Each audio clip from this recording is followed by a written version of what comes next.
Исәнмесез турыдан туры эфирда Татарстан хәбәрләре студияда Айгөл Бәдретдинова бүген программада. Буада 11 яшьлек малай суга батып үлгән. Наверное, они туда зашли. Фаҗиганың сәбәпләре хакында Айгөл Бәдретдинова репортажында. Яшелчәләргә бәяләр үзгәрә.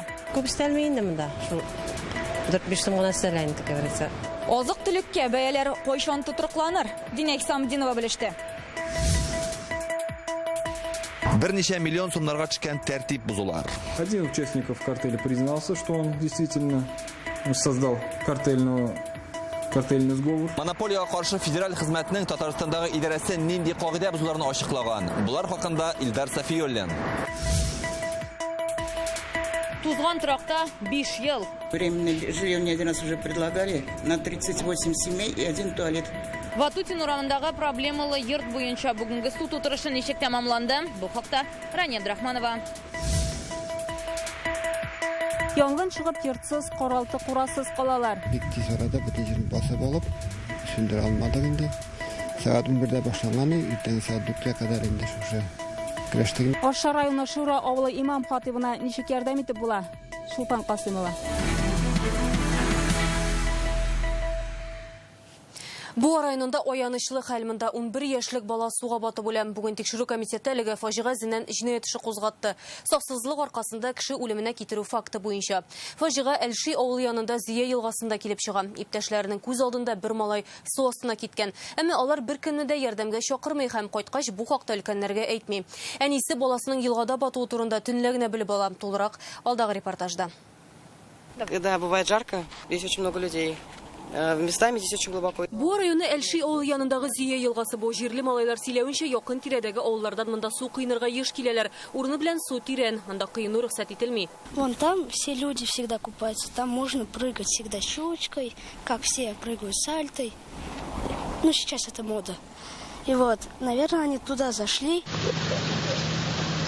11 яшьлек малайның үле гәүдәсен коткаручылар иртәнге 3-тә генә судан чыгара. Аны кыйнган урыныннан 500 метр ераклыкта, ярты метр тирәнлектә табып алганнар. По предварительной информации, дети... Беренчел форазлар буенча балалар үзләре генә Буа районы Әлши авылы янындагы Зия елгасында су кыйнган. Якында гына суга баткан малайны коткара алырлык кеше дә булмый. Малайларның икесе дә Чүпрәле районы Борындык авылыннан, берсе иптәшләре күз алдында су төбенә китеп юк була. Әмма калган 2 малай бу хакта беркемгә дә әйтмәгән. Они часов 11. Алар көндезге 11-ләрдә монда килде, җәяү килдек диделәр. Баткан малайның киемнәрен үзләре белән алганнар, өйләренә алып кайтып яшерәләр, беркемгә дә әйтмиләр.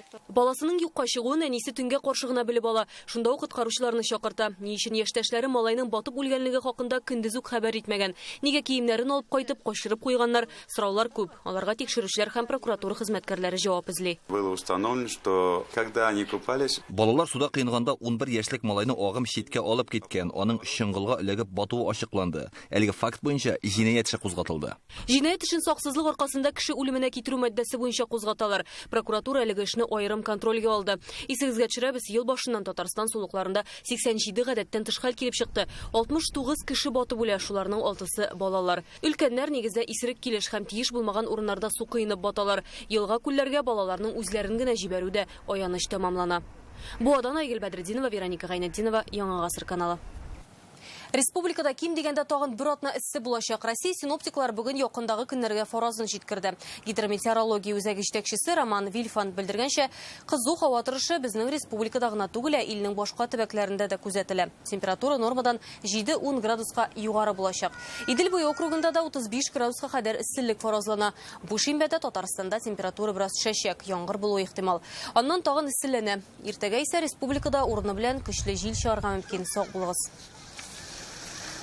Кишердің килограммы 40 сумнан, бәрәңгенекен 25-тән саталар. Татарстанда яшелчәләргә бәя төшә башлаган. Хәле республикада ярминкәләрдән соң үзгәрә. Монда азык-төлек хакы күпкә эшсезрак. Нәтиҗәдә башка сатучылар да бәяне киметергә мәҗбүр була. Тагын нинди сәбәпләр һәм бәя алга таба да төшәчәкме, моны Динәк Самдинова белеп кайтты.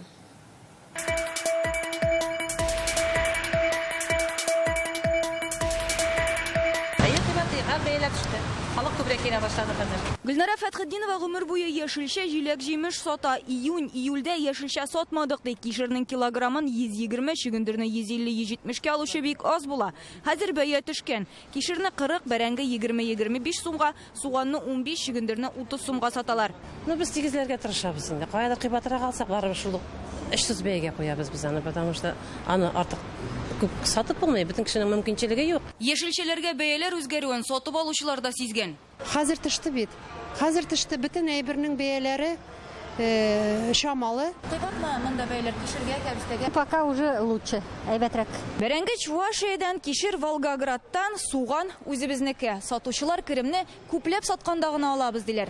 Ләкин бәяләрне арттырга җыенмыйлар. Татарстанда яшелчә бәясенең үзгәрүе хакында Дума депутатлары Мәскәүгә хәбәр итә. Казанның 6 урынында ярминкәләрнең эшли башлавы азык-төлек хакысызлануына китергән. Арендага алган өчен яки инде җыштырган өчен, башка нәрсәләр өчен түләүләрне алмадылар алардан. Һәм шуның хисабына алар бәяләрендә киметтеләр. Яңа продукция әзер булу алдына ничек итеп, шушы күбрәк әзерләп, әйбәтләбрәк саклап, бу икенче юлы мондый хәлгә китермәскә. Моннан тыш яшелчә чиктәш төбәкләрдән күбрәк кертелә башлаган. Көньяк төбәкләрдән продукция кертелү белән күпләп сатучылар товарга бәяне төшерде. Бу әлбәттә азлап сатуга да йогынты ясый. Көзгә таба яшелчәләргә бәя тагын да ким булачак, чөнки кибет һәм базар киштәләренә үзебездә үстерелгән продукция чыгачак.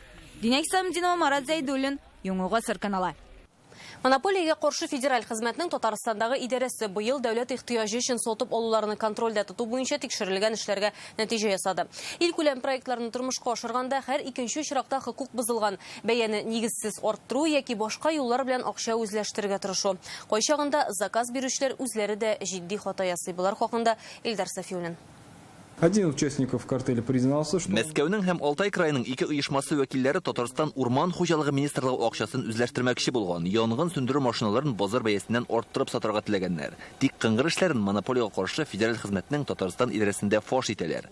Контракт суммасының арттырылганы ачыклана. Ул 660 миллион сумны тәшкил иткән. Бу елның иң җитди хокук бозу очрагы диләр. Эти участники... Бу килешүгә катнашып булганнар административ җаваплылыкка тартылды. Штраф күләме 3 миллион сумнан артып китә. Быел Татарстанның монополиягә каршы федераль хезмәт белгечләре илкүләм проектларын тормышка ашыру буенча үткәргән 94 электрон сатып алуны тикшергән. Һәр икенче очракта хокук бозулар ачыклана. 18 нарушений. Мәгариф министрлыгында 18, юл төзелешендә 15, мәдәният тармагында 3 хокук бозу очрагы теркәлде. Безнең тырышлык белән республика бюджеты 3 миллион сум акчаны янга калдырды. Җылылык сезонына әзерлеккә аяк чалучылар да бар. Әйтик, Чаллының бер компаниясе Татэнерго җәмгыяте белән килешү төзей. 600 мең сумнан артык бәягә. Әмма металл кыйммәтләнгәч, үз вазифасын үтәүдән баш тарткан. Я говорю, не буду поставлять товар. Тәэмин итүче әйтә, миңа бу отышлы түгел, мин баш тартам ди. Без тикшердек, бәя әлеге предприятие өчен 5000 сумга арткан.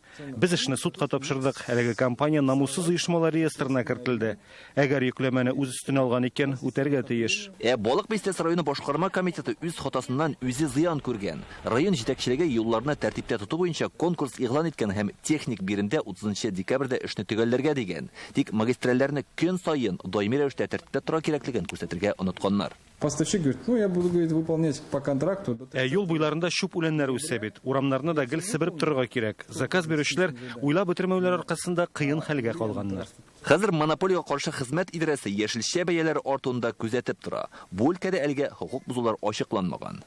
Илдар Сафиуллин, Шат Мөхәммәтов, Яңа Гасыр каналы. Казанның Ватутин урамында урнашкан авария хәлендәге йорт эше буенча суд бара. Исегезгә төшерәбез, июль ахырында безгә шул йортта яшәүче Надежда Ипатова мөрәҗәгать иткән иде. 25 ел элек тузган трак дип, 3 ел элек авария хәлендәге трак дип табылган йорттан һаман да күченә алмыйбыз ди. Башкарма комитетның берни эшләмәвеннән зарланып, прокуратурага мөрәҗәгать иткәннәр, алар судка. Нәтиҗәдә кем хаклы, кем гаепле соң? Суд залыннан Рания Абдрахманова.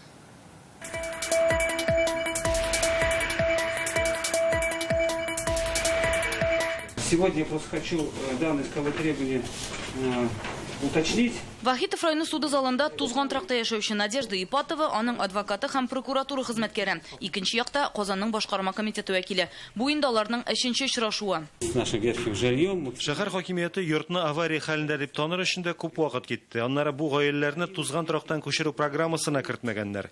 17нче елга кадәр авария хәлендә дип табылган йортларда яшәүчеләр генә хәзерге программага эләгә. Бу йортны 2018нче елда гына авария хәлендә дип таныйлар һәм халыкны күчерү турында карар кабул ителә. әмма әле дә үзгәреш юк.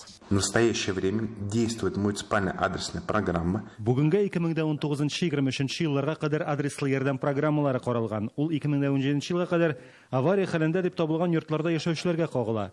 Калганнары соңрак күчереләчәк. Ватутин урамындагы йортның торышын исәпкә алып, анда яшәүчеләргә вакытлыча яшәү урыннары тәкъдим ителде. Тик Надежда Ипатова шартлар белән риза түгел. Временное жилье мне один раз уже предлагали. Анда 38 гаиләгә бер бәдрәф. Минем ирем инвалид. Мин аны кайда юындырырга тиеш? Ярты көн чиратта торыргамы? Алар тәкъдим иткән торакны барып карадымы икән? Прокуратураның башкарма комитетка шикаяте үз көчендә кала. Утырыш барышында прокурор шикаят талабын үзгәртү буенча тәнәфес сорады. Ул гаризаның эштәлегенә кагыла. Я просил бы попросить перерыв на некоторое время до оформления в путевом порядке данных документов. Нәтиҗәдә бүген прокуратура мөрәҗәгате белән суд утырышын кичектерергә булдылар. Чираттагы утырыш 18 август көненә билгеләнде. Рания Абдрахманов, Рәмзил Гарипов, Яңа Гасыр каналы. Янгын йортсыз да, документларсыз да калдыра. Орча районының Шура авылында ут чыгып, имамның бар каралты курасы янып бетә. Бу вакытта балалары һәм аныклары йокларга яткан, үзләре Казанда була. Янгын күрше йортларга да күчә. Хәзер бу хәлнең сәбәпләрен ачыклыйлар. Имамның гаиләсе торыр җирсез кала. Кышка кадәр йорт салып чыгар өчен аларга ярдәм кирәк. Холодильник верандада торадыр иш ушында. Без аны бик кирәк вакыттан кабыза торган идек. Инде менә шушы пожар мәкилгәсенә карадылар.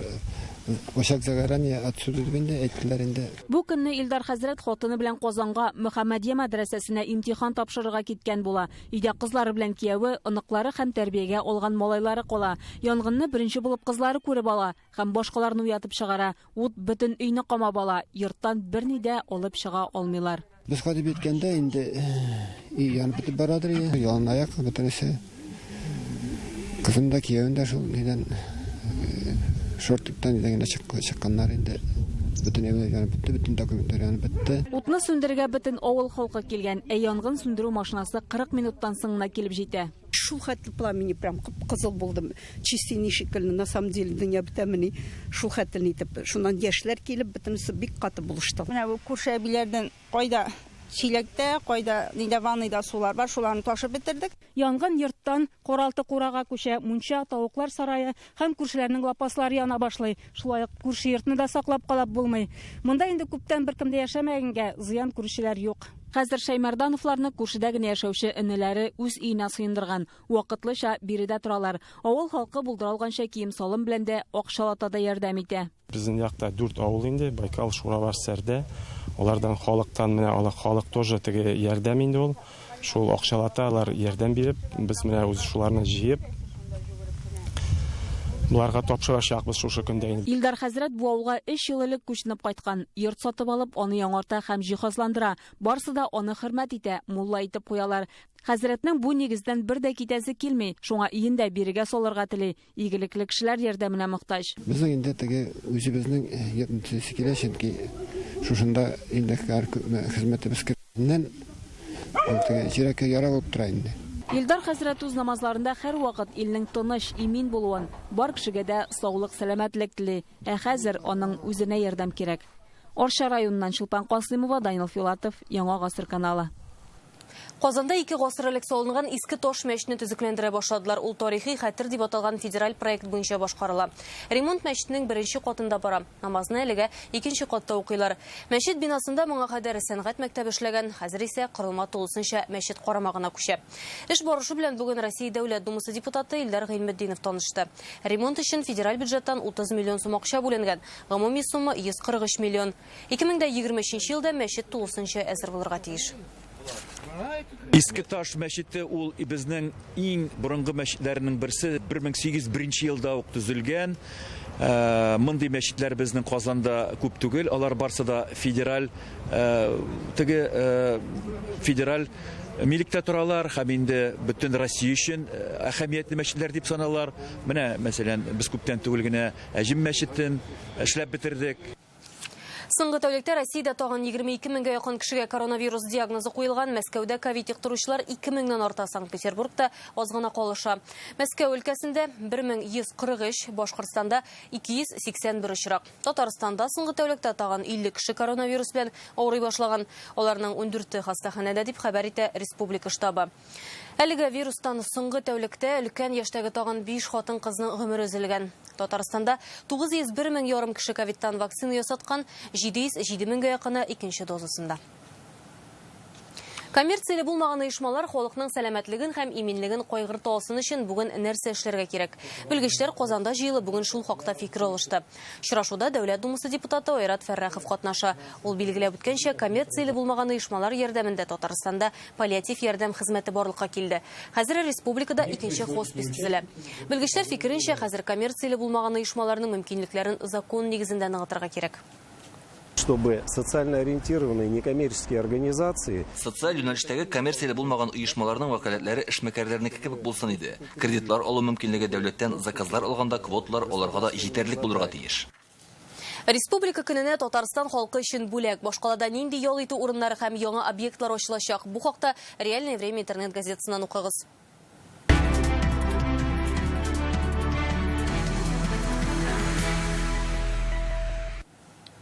Медицина сыйфатын яхшырту яршалыда тернәкләндерү госпитален төзү тәрбиягә бала алган ата-аналар өчен түләүләрне арттыру. Минем депутат онлайн платформасына республика халкы шундый сораулар юллаган, аларга бүген кандидат Айрат Фәррәхов җавап бирде. Хәбәр калдыручылар белән телефоннан аралашты.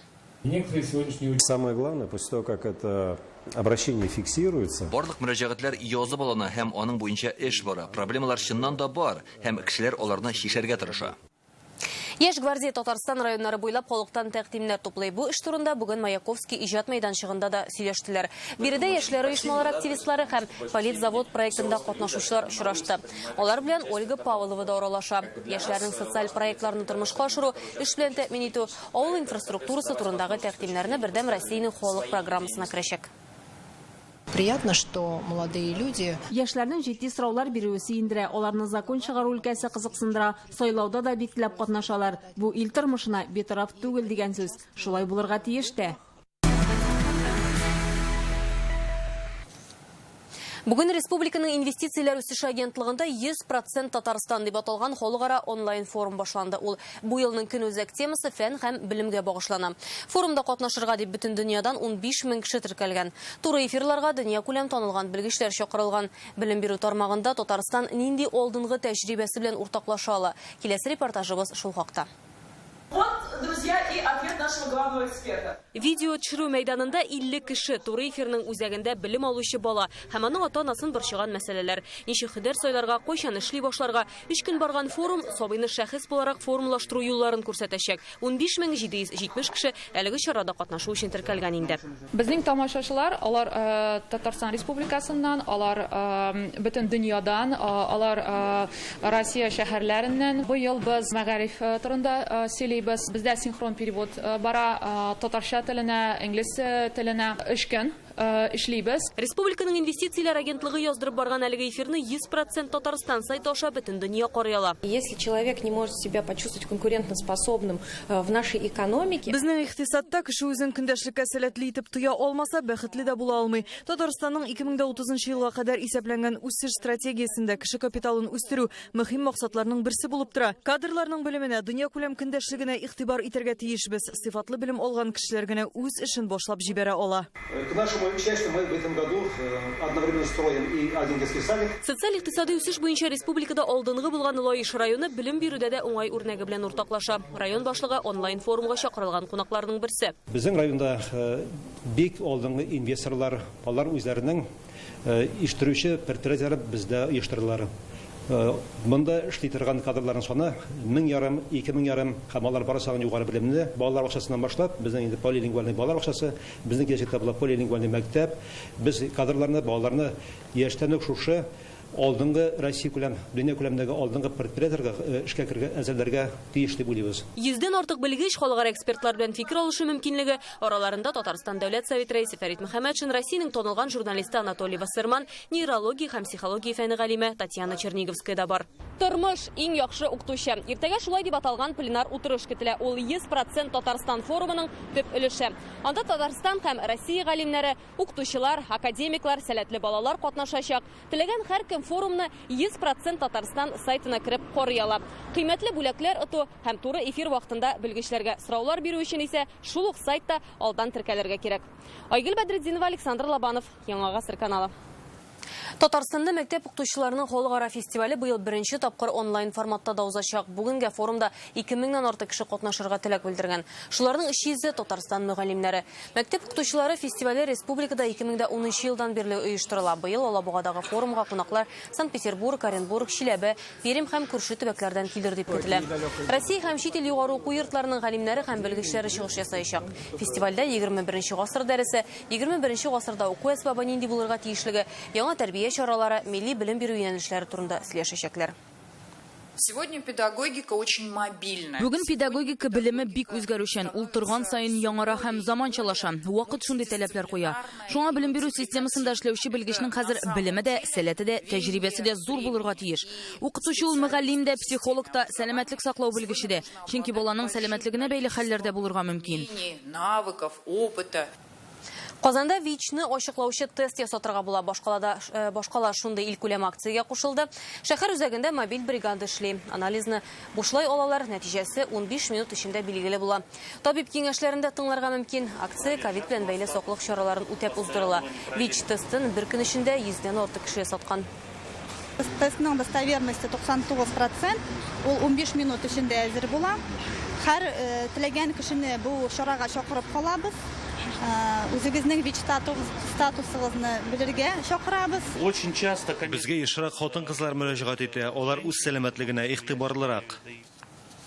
Яңа сезонда синтез клубы составында яңа 5 уенчы булачаклар. Барысы да моңарчы яшьләр командасында уйнаган Казан егетләре. Бер айдан команда Россия чемпионатының беренче уенын башлый. Бүген синтез клубы җитәкчелеге яңа сезонга әзерлек турында сөйләде һәм Татарстан йөзүчеләренең Токиодагы Олимпиада уеннарындагы чыгышына бәя бирде.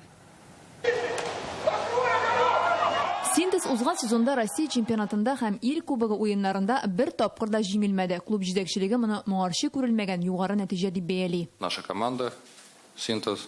Безнең команда узган сезонда барлык ярышларда җиңде. Алдагы сезонда да максатыбыз беренче булу. Моның өчен барлык мөмкинлекләр, иң мөһиме теләк, омтылыш һәм усталык бар. Россия чемпионаты 16 сентябрьдә башлана. Алдагы 2 атнаны команда Черногориядә җыеннарда уздырачак. Составта үзгәрешләр бар. 2 уенчы китә, 5 килә. Пришли молодые ребята, воспитанники. Яңа уенчыларыбыз бар. Алар барысы да яшьләр клубыннан күчте. Команданың төп составында үзгәреш юк. Настроение отличное, что Кәеф күтәренке, безнең алда яңа сезон, яңа максатлар, яңа бурычлар. Казанның Синтез клубы киләчәктә су тубы буенча Россия җыелма командасын әзерләү үзәгенә әйләнергә мөмкин. Хәзер федерация белән сөйләшүләр бара, көзгә билгеле булачак. Быел клуб составында 3 спортчы Олимпиадада катнашты. Йөзүче Александр Красный көмеш медаль яулый. если рассматривать Олимпиаду как соревнование, где нужно... Бу минем өчен беренче Олимпиада түгел, медаль алуым белән канәгать, үземне тулысынча күрсәтә алдым дип санамыйм. Мария Полякова трамплиннан суга сикерү буенча финалга чыкты. Не так приятно, как могло быть. Мәйданга чыккач үз элемебез булмау бераз кәефне төшерде. Шулай да без Олимпиадага бара алуыбыз, үзебезне күрсәтә алуыбыз белән бәхетле. Безнең спортчылар 2024 елда Парижда узачак Олимпиадага әзерләнә башлый. С тренерским составом. Без тренерлар белән очрашып спортчыларны Олимпия уеннарына әзерләү буенча нинди проблемаларны хәл итәргә кирәклеге турында сөйләшергә җыенабыз. Яңа сезонда команда алдында булган барлык исем дәрәҗәләрне саклап калу бурычы тора. Фирүзә Мәҗитова, Ленар Хуҗахмәтов, Яңа Гасыр каналы. Иң матур авыл кайсы, иң матур йорт кемнеке? Апас районында шуны ачыкладылар. Махсус комиссия бу көннәрдә Урта Балтай, Дәвеш, Кыштавылы белән Каратун җирлекләрендә булды. Авылларның чисталыгын, матурлыгын, социаль биналарны, шәхси йортларны да тикшерәләр. Шулай ук зиратларның, су чыганакларының төзеклеге дә күз уңында. Комиссия тукталган Югары Балтайдан репортаж. Авылга бәя биргәндә һәркем зиратка игътибар итми калмый, ул аның йөзе булып тора. Югары Балтайлыларга кызарырга туры килмәс. Зираты төзек, территориясе чиста, чүп үләннәре даими чабылып тора. Бөтен тирәсен тактарып бетердек. Аллаһ Тәала нашан мәчетне яңадан эшләре буш ремонт ясадык. Бик каты ремонтка күп китте, суммалар китте. Лилия һәм Хәйдәр Газимовлар авылда үрнәк гаилә. Йорт җирләре дә урамга ям бирә. Хәйдәр абый кул эшенә бик оста. Өй каршыларында аныклары авыл балалары өчен уен мәйданчыгы да булдырган.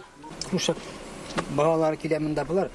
Бик күп балалар монда кичкә таба әбиттән. Әле ахыр хаҗ күләте яптырганнар.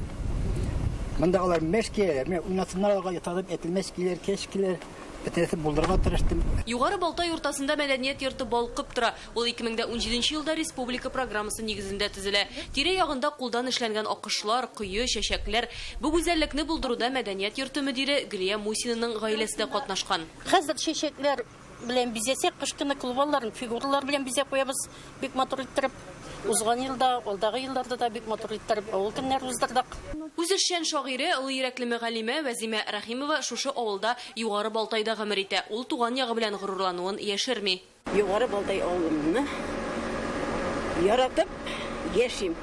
Гомерем буе авылыма мәхәббәт, авылның матурлыгына, халкыбызның шуның хәтле ярдәмчел булуына, әйбәт булуына сокланып яшим. Махсус комиссия районның тагын 7 авылын бәяләде. Һәр җирлекне йөреп чыгарга исәплиләр. Авыл кешесе йорт тирәсен ямләү, чистарту, җыештыру белән мәшгуль. Комиссия бәяләсен өчен генә түгел, татар халкы элек-электән чиста һәм матур каралты курасы йортлары белән аерылып торган. Максат авылның изен югалтмый һәм каралтмый яшәү. Апастан Айгөл Бәдретдинова, Гөлназ Гыйниятова, Яңа гасыр каналы. Әлеге сәгатькә шундый аңлыклар иде, кичләребез матур үтсен, исән-имин булыйк.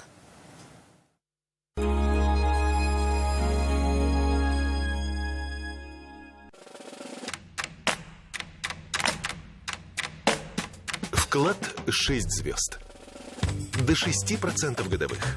Откройте вклад в офисах Акбарсбанка. Подробности на akbars.ru.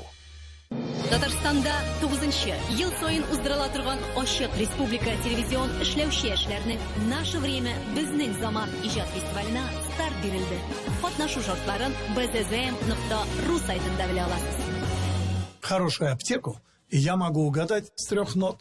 Большой ассортимент, теплое отношение к покупателям, постоянные акции и низкие цены. Лето заканчивается. Успей получить подарок за покупку в Фармленде. С первой встречи ты легко поймешь. Фармленд, что надо.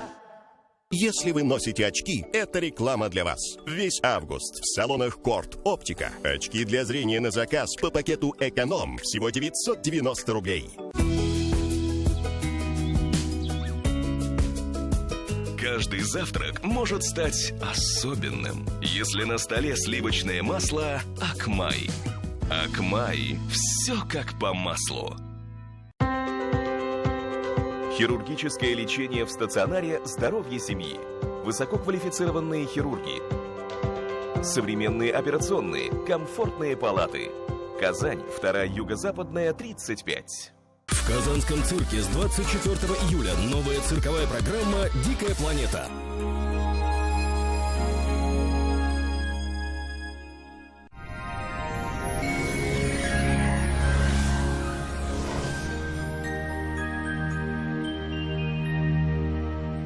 Исәнмесез, эфирда һава торышы чыгарылышым.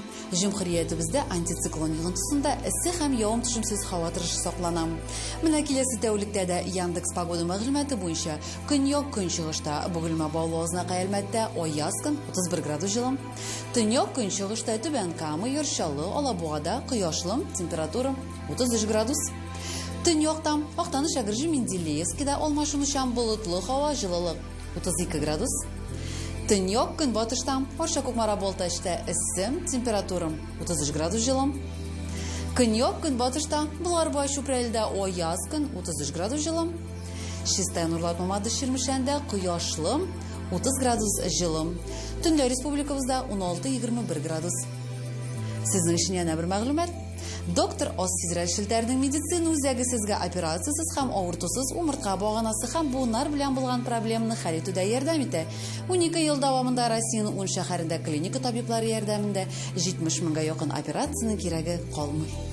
Миндә артроз. Протез кыйммәт булса да, туры килмәде. Шул сәбәпле мин доктор Остка килдем. Хәтта авыр формадагы артроз вакытында да буынны яңа төр инъекция ярдәмендә саклап калырга мөмкин. Тик кызганыч, доктор Остка соңрак килдем. 2 буында исән булыр иде. Мәркәзебез Казанда аяз көн, явым-төшемнәр көтелми, көндез 32-34 градус җылы. Җил көнбатыштан уртача тизлектә. Атмосфера басымы теркөмеш баганасының 754 мм тәшкил итә. Һаваның чагыштырмача дымлылыгы 34%, җирнең магнит кыры тыныч. Һава торыш турында әлегә менә шулар иде, исән-имин булыгыз.